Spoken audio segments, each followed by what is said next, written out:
एक बाप अपने बेटे से ये बता रहा था कि चीजों की सही कद्र कीमत वही लगा सकते हैं जो लोग उसको पहचानते हो, उसके कद्रदां हो। इस बात को साबित करने के लिए उसने अपने बेटे को अपनी तिजोरी से एक बहुत पुरानी घड़ी निकालकर और बोला, जाओ मार्केट में इसकी कीमत पता करके आओ, बेचना नहीं। लड़का काफी देर के बाद में आता है और बोलता है कि लोग इसकी 200 से ज्यादा कीमत देने के लिए तैयार नहीं है क्योंकि ये घड़ी बहुत पुरानी है। बाप बोलता है कि इसे ले जाकर फला ज्वेलर्स के पास जाओ और इसकी कीमत पता करके आओ। लड़का जाता है और वापस आने के बाद बताता है कि वो 10,000 इसकी कीमत देने के लिए तैयार है। बाप बोलता है कि इसे ले जाकर फला म्यूजियम के पास जाओ और इसकी कीमत पता करके आओ। लड़का वापस आता है और बोलता है कि वो लोग 1 लाख इसकी कीमत देने के लिए तैयार है। बाप दूसरे दिन एडवर्टीजमेंट के जरिए ऑक्शन कराता है और उस घड़ी को 10 लाख में बेचता है क्योंकि वो घड़ी बहुत कीमती और बहुत एंटीक थी। दोस्तों, चीजों की कद्र कीमत तो हम इस तरीके से मार्केट में लगा सकते हैं, लेकिन हम अपनी कीमत को कैसे जानेंगे? जिस चीज के जरिए हम अपनी असल कद्र कीमत को पहचान सकते हैं वो है हमारा सेल्फ स्टीम। आज हम बात करने वाले हैं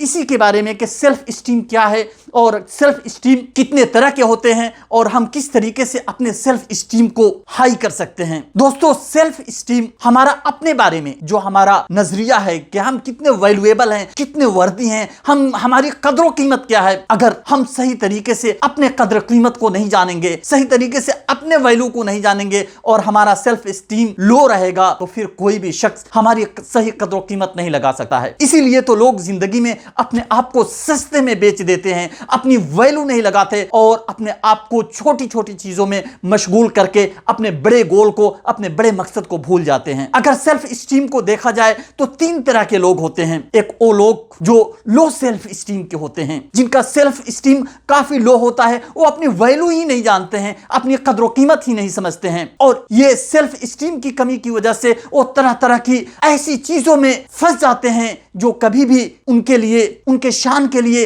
उनके वैल्यू के लिए, उनके कद्र कीमत के लिए कभी भी मुनासिब नहीं था। कि ऐसे लोगों का रिलेशनशिप किसी के साथ अच्छा नहीं होता, न खुद के साथ, न अपने परिवार वालों के साथ में, न जहां पे वो लोग काम करते हैं, किसी के साथ में उनका रिलेशन अच्छा नहीं होता क्योंकि उनकी वैल्यू खुद उनकी नजरों में अच्छी नहीं है, फिर कौन उनकी वैल्यू करेगा। दूसरा नुकसान ये होता है कि ऐसे लोग हमेशा एडिक्शन के शिकार हो जाते हैं, नशे के आदी हो जाते हैं और तरह तरह के नशे अपनाते हैं क्योंकि थोड़ी देर के लिए वो अपने आप को कुछ बड़ा साबित करना चाहते हैं और वो नशा उन्हें थोड़ी देर के लिए उनके माहौल से, उनके इन्वायरमेंट से अलग कर देता है। तीसरा बड़ा नुकसान यह होता है लो सेल्फ स्टीम का कि ऐसे लोग हमेशा एंजाइटी और डिप्रेशन के शिकार होते हैं, उनका मेंटल बैलेंस सही नहीं होता और तरह तरह की जहनी बीमारियों के शिकार होते हैं। दूसरी तरफ इन्फ्लेटेड सेल्फ स्टीम के लोग होते हैं जिनका सेल्फ स्टीम लो नहीं होता बल्कि इन्फ्लेटेड होता है। ऐसे लोग लोगों को नीची नजरों से देखते हैं, लोगों की बात सुनने के लिए तैयार नहीं रहते हैं, अपने बारे में हमेशा शायखी बघाड़ते रहते हैं, डींगे मारते रहते हैं। इन दोनों के बीच में लो सेल्फ स्टीम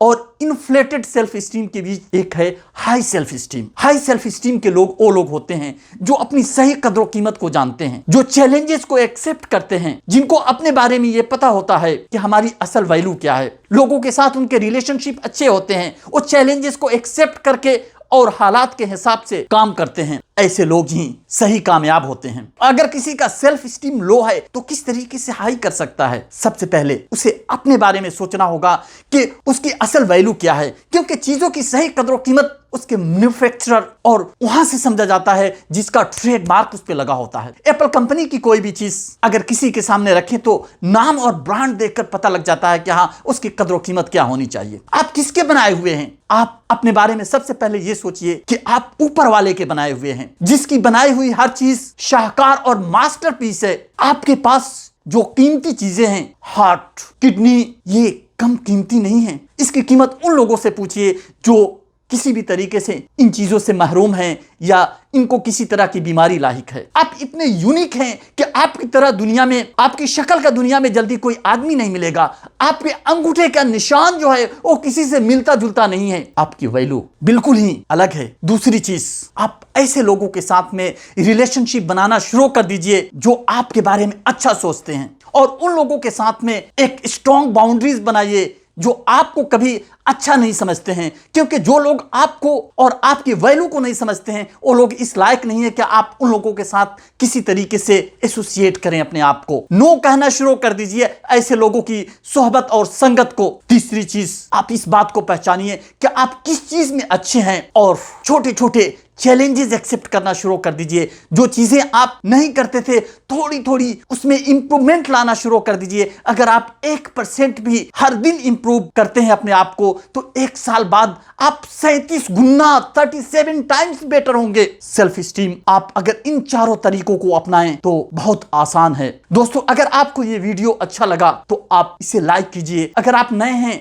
तो इस चैनल को सब्सक्राइब कीजिए। अपने दोस्तों और रिलेटिव के साथ में इसको शेयर कीजिए। मैं इस चैनल पे हमेशा इस तरह का वीडियो अपलोड करता रहता हूं। Thank you for watching.